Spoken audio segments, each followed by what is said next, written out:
Hello दोस्तों, welcome to my channel. आज के इस वीडियो में हम देखने वाले हैं जो 17 जुलाई को सर्कुलर्स दिए गए, उसमें से दो इम्पोर्टेंट सर्कुलर के बारे में जो हमारे जीएसटी 3B एंड 2A से रिलेटेड है। आपने जैसे थंबनेल में पढ़ा, हमें 3B भरते टाइम बहुत ही ध्यान रखना है। अभी कोई भी मिसमैचेस नहीं होने चाहिए। पहले हमने एक अगली वीडियो बनाई थी जिसमें बताया था कि जीएसटीआर 3B एंड जीएसटीआर 1 हमारा सेम होना चाहिए, उसके बीच में कोई डिफरेंस नहीं होना चाहिए। इट मीन्स जो हमें आउटवर्ड सप्लाई बताते हैं उतना ही हमें जीएसटीआर 3B में भी आउटवर्ड सप्लाई बताना है। तो ये आउटवर्ड सप्लाई के लिए था, बट अभी जो सर्कुलर दिया गया है वो हमें इनवर्ड सप्लाई के लिए बताया गया है कि जीएसटीआर 2A 2B में जो भी इनवर्ट सप्लाई होगा वही हमें 3B में बताना है। जो हमारे बुक्स के हिसाब से हमने रिकॉर्ड किया हुआ है उसे हमें नहीं बताना है, बट हमारे 2A 2B में जो भी इनवर्ट सप्लाईज है उसी को बताना है। अगर 3B एंड 2A में डिफरेंस होगा तो वो इनवैलिड माना जाएगा, उसका आईटीसी आपको ब्लॉक कर दिया जाएगा, वो आईटीसी आपको नहीं मिलेगा। इसके लिए जो भी आपके 2A में रिफ्लेक्ट करेगा वही आपको 3B मिलेगा, जिसके बारे में हमें दो सर्कुलर्स दिए गए 17 जुलाई को, जिसके बारे में हम आज के वीडियो में बात करने वाले हैं। ये दो सर्कुलर्स ये रहे, clarification on charging clarification to deal with difference in input tax credit availed in form GSTR 3B as compared to that detailed in form GSTR 2A for the period 1st April 2019 to 31st December 2021। ये first circular है and second circular ये रहा, clarification on refund related issue. ये दो circular के बारे में हम आज देखेंगे कि डिफरेंस नहीं होना चाहिए, तो उसके बारे में क्या क्लैरिफिकेशन दिया गया है। तो वीडियो शुरू करते हैं। अभी हम जीएसटीआर 1 में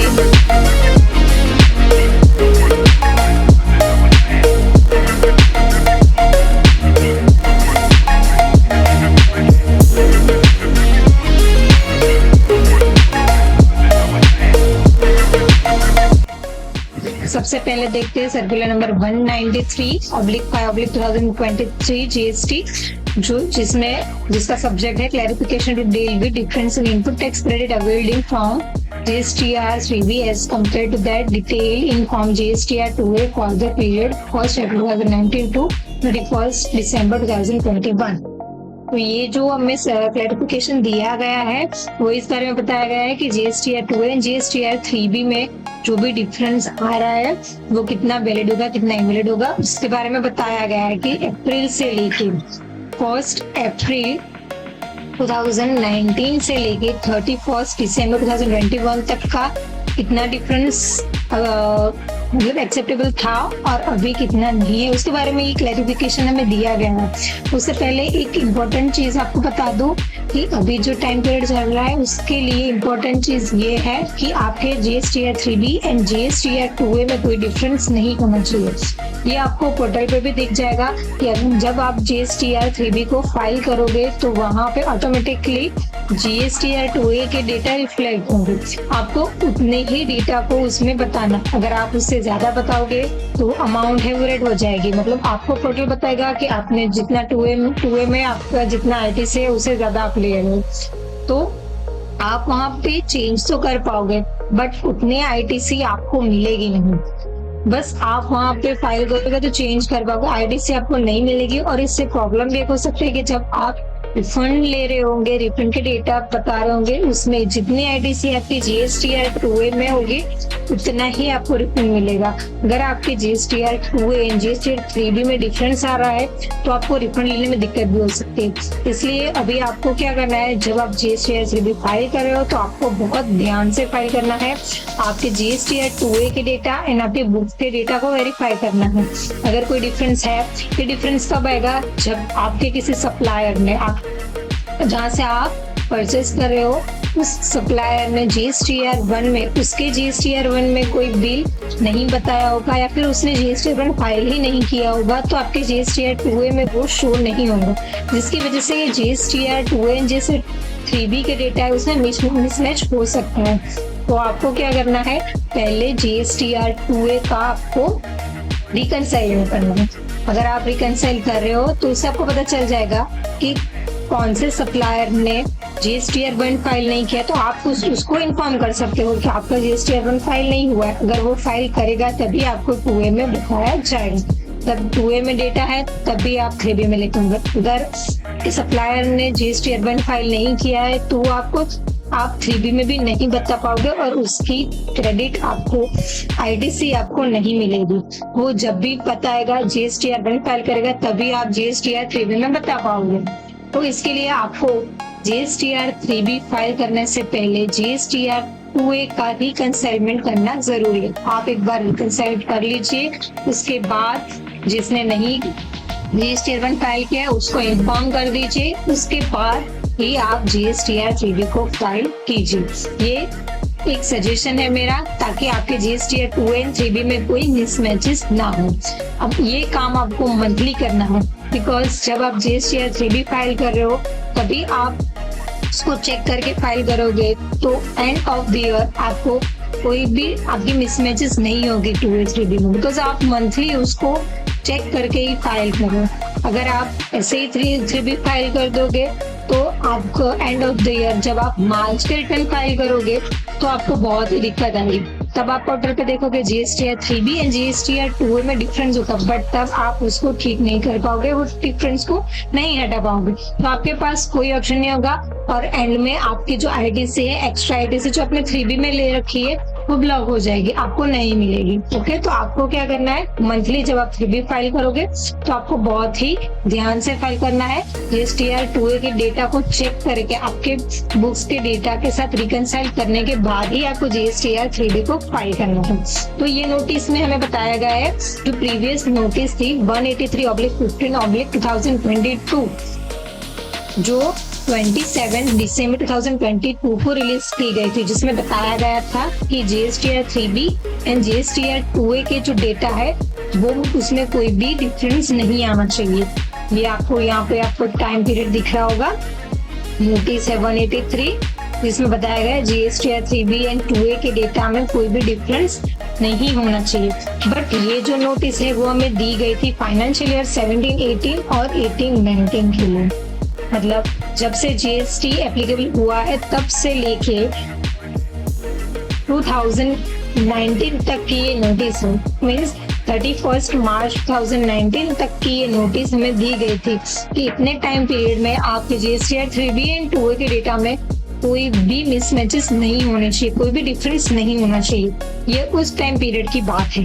बट ये जो हमें क्लैरिफिकेशन दिया गया है उसमें बताया गया है कि वो सर्कुलर में जो भी बताई गई थी चीजें वो अब से एप्लीकेबल होगी। ये सर्कुलर में हमें बताया गया है। अब देखते हैं, उस नोटिस में तो हमने टाइम पीरियड दिया गया था 17-18 से लेकर 18-19 तक, बट उसके बाद जो नोटिफिकेशन आया उसमें चेंजेस है, वो चेंजेस क्या थे तो उसके बारे में देखते हैं हम। ये नोटिस थी 31 मार्च 2019 तक। उसके बाद 9 अक्टूबर 2019 में एक और नोटिस दी गई, एक और सर्कुलर दिया गया, जिसमें बताया गया कि आपके सप्लायर द्वारा जो जीएसटीआर 1 फाइल किया जाए, जो आपके 2A के डेटा है उसमें और जीएसटीआर 3B के डेटा का जो डिफरेंस है वो 20% तक का डिफरेंस है, वो एप्लीकेबल है। ओके, अगर आपका 20% तक का डिफरेंस आ रहा है तो वो डिफरेंस चलेगा, बट उससे ज्यादा डिफरेंस है तो वो अपने आप इनवैलिड हो जाएगा। ये हमें 9 अक्टूबर 2019 में जो नोटिस आई थी उसमें बताया गया था। और ये चीज हमें कहाँ तक दी गई थी, तो 31 दिसंबर 2019 तक ही दी गई थी। मीन्स ओनली 3 मंथ्स के लिए 20% तक का डिफरेंस हमें दिया गया था, मतलब 20% तक का डिफरेंस हम ले सकते थे। उसके बाद एक और नोटिस दी गई, जो नोटिस की डेट है 1 जनवरी 2020, जिसमें बताया गया था कि 10% तक का डिफरेंस हम ले सकते हैं। जीएसटीआर 2 एंड जीएसटीआर 3B में 10% तक का डिफरेंस हम ले सकते हैं। इसके बाद 1 जनवरी 2021 में और एक नोटिस आई, जिसमें बताया गया कि जो 10% तक का डिफरेंस दिया गया था उसको रिड्यूस करके 5% कर दिया गया। मतलब अब हम 5% तक का ही डिफरेंस ले सकते हैं। बट ये जो नोटिस थी वो नोटिस 31 मार्च 2021 तक ही 31 दिसंबर 2021 तक ही थी। उसके बाद 1 जनवरी 2022 से कोई नोटिस नहीं दी गई थी, हमें कोई भी नोटिस नहीं दी गई थी। इसलिए इस क्लैरिफिकेशन में बताया गया है कि 1 जनवरी 2022 से लेके अब तक GSTR 1 and GSTR 2B and GSTR 3B के डेटा में जो पहले नोटिस दी गई थी, ये सर्कुलर पहले दिया गया था 183 नंबर का, उसे ही एप्लीकेबल किया जाएगा। कब से? 1 जनवरी 2022 से। वही सारे रूल्स को यहाँ पे भी एप्लीकेबल किया जाएगा। मतलब अभी रूल क्या हो गया है, हमें GSTR 1 के डेटा को तो हम फाइल करते हैं, but GSTR 2A and GSTR 3B के डेटा में कोई मिसमैच नहीं होना चाहिए, ये बताया गया हमारे इस सर्कुलर में। यहाँ पे डिटेल में चीजें बताई गई है कि सबसे पहले 20% का डिफरेंस था, उसके बाद 10% था, उसके बाद 5% कर दिया गया है। यहाँ पे 10 क्रेडिट दिया गया है। 20% का डिफरेंस जो था वो 9 अक्टूबर से लेके 31 दिसंबर 2019 तक के लिए था। उसके बाद 10% का डिफरेंस था वो 1 जनवरी 2020 से लेके 31 दिसंबर 2020 तक का था, और 5% डिफरेंस है वो 1 जनवरी 2021 से लेके 31 दिसंबर 2021 तक का था। उसके बाद कोई नोटिस, कोई सर्कुलर नहीं दिया गया था। इसके लिए हमें 1 जनवरी 2022 से लेके अब तक ये काम करना है कि हमारे GSTR 2A एंड 3B में कोई डिफरेंस नहीं रखना। ओके, ये बात क्लियरली समझ में आएगी। यहाँ पे हमें और एग्जाम्पल भी दिया गया है जिसके थ्रू हम इजीली समझ सकते हैं कि जो 20% का डिफरेंस था, 10% का डिफरेंस था, उसे कैसे काउंट करें। ठीक है, तो अगर आपको कंफ्यूजन हो रही है तो हम वो एग्जाम्पल को भी हम डिटेल्स में समझ लेते हैं तो आपको क्लियर हो जाएगा। यहाँ पे एग्जाम्पल दिया गया है, बताया गया है कि एक रजिस्टर्ड पर्सन ने 3 लाख रुपीज उसके GSTR 2A की IDC अवेलेबल है, और उसने GSTR 3B में 5 लाख रुपीज बताया था। तो यहाँ पे डिफरेंस कितना है, 2 लाख रुपीज उसने GSTR 3B में ज्यादा बता दी हो। कोई रीजन हो सकता है, बट यहाँ पे IDC कैसे काउंट की गई है कि 3 लाख रुपीज उसके GSTR 2A में शो हो रहे थे, उसका 20% इट मीन्स वो सिर्फ 3,60,000 रुपीज तक ही ITC 3B में शो कर सकता है। मतलब कि 3,60,000 तक की ITC वैलिड मानी जाएगी एंड 1,40,000 जो कि 5 लाख में से हम माइनस करेंगे 3,60,000, तो 1,40,000 की जो ITC है वो इनवैलिड मानी जाएगी, वो कैंसिल कर दी जाएगी, उसकी ITC उसको नहीं मिलेगी। तो ये डिफरेंस था जो 20% का, इसी हिसाब से हम 10% में भी काउंट करेंगे एंड 5% में भी करेंगे। तो यहाँ पे हम 60,000 है, वहां पे 10% अगर काउंट करेंगे तो 30,000 हो जाएगा। तो 3,30,000 तक ही ITC वो ले सकता है। कब से? 1 जनवरी 2020 से लेकर, तो 3,30,000 तक की ही ITC ले सकता है, बाकी की ITC उसकी ब्लॉक हो जाएगी। ये जो डिफरेंस की बात है 20%, 10%, 5% उसकी बात है, बट अभी ये चीज नहीं चलेगी, कोई भी डिफरेंस नहीं चलेगा। GSTR 3B and GSTR 2A में आपका कोई भी डिफरेंस नहीं चलेगा।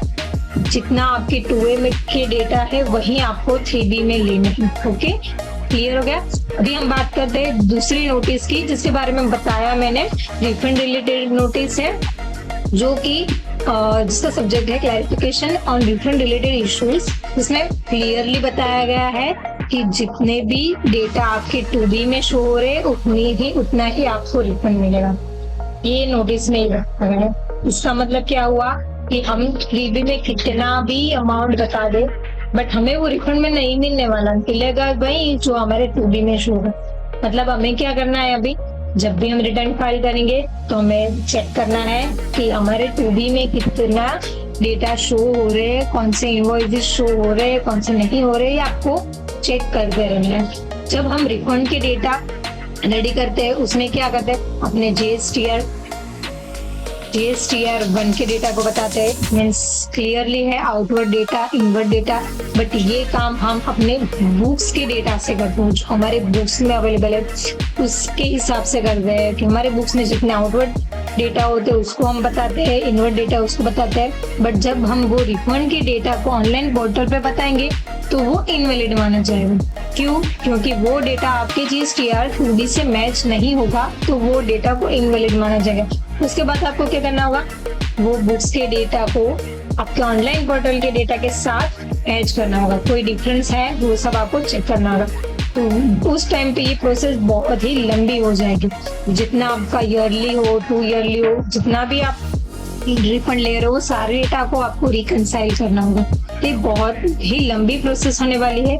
इसके लिए सबसे बेस्ट तरीका है कि जब आप रिटर्न फाइल करो तभी आप चेक कर लो कि आपके 2A 2B के डेटा है वो मैच हो रहे हैं, नहीं हो रहे। अगर मैच नहीं हो रहे तो आप उसको ठीक कर सकते हो उसी टाइम पे। बट अगर आप एंड में देखते हो कि अभी डेटा मैच नहीं हो रहे तो आपके पास कोई ऑप्शन नहीं होगा, उतनी ITC आपको छोड़नी पड़ेगी, वो ITC आप ले ही नहीं पाओगे। ठीक है, तो आपको ये काम पहले ही कर देना। ये क्लियरली इस सर्कुलर में बताया गया है, यहाँ पे देखो ये सर्कुलर में बताया गया ITC availed on the invoices which are not printing in the form GSTR 2A of the applicant। मतलब जिन्होंने रिफंड करा है, रिफंड क्लेम करा है, उनके लिए है कि जितनी भी ITC आपकी GSTR 2A में शो होगी उतनी ही मिलेगी। जो GSTR 2A में जो इनवॉइस नहीं है वो उसकी आपको रिफंड नहीं मिलेगा। ये सर्कुलर में क्लियरली ये बात बताई गई है। तो इसके लिए मेरा सजेशन है कि अगर आप GSTR 3B फाइल कर रहे हो तो उसी टाइम पे आपको चेक करना है कि आपके GSTR 2A में एंड GSTR 2B में कौन से डेटा रिफ्लेक्ट हो रहे हैं, कौन से इनवॉइसेस नहीं हो रहे। तो आप आपके सप्लायर को इन्फॉर्म कर सकते हो और आप GSTR 2B and GSTR 3B के डेटा है उसमें जो मिसमैचेस है वो पहले ही क्लियर कर सकते हो, तो आपको एंड ऑफ द ईयर कोई प्रॉब्लम ना हो। अगर आपको ये वीडियो इंफॉर्मेटिव लगी हो तो आपके फ्रेंड्स को, ग्रुप्स को आप वीडियो शेयर कर दीजिए, ठीक है, अभी लाइक कर दीजिए और ऐसे ही टैली के, टैक्स के एंड GST के अपडेट्स देखने के लिए सब्सक्राइब कर दीजिए टैली लर्निंग में।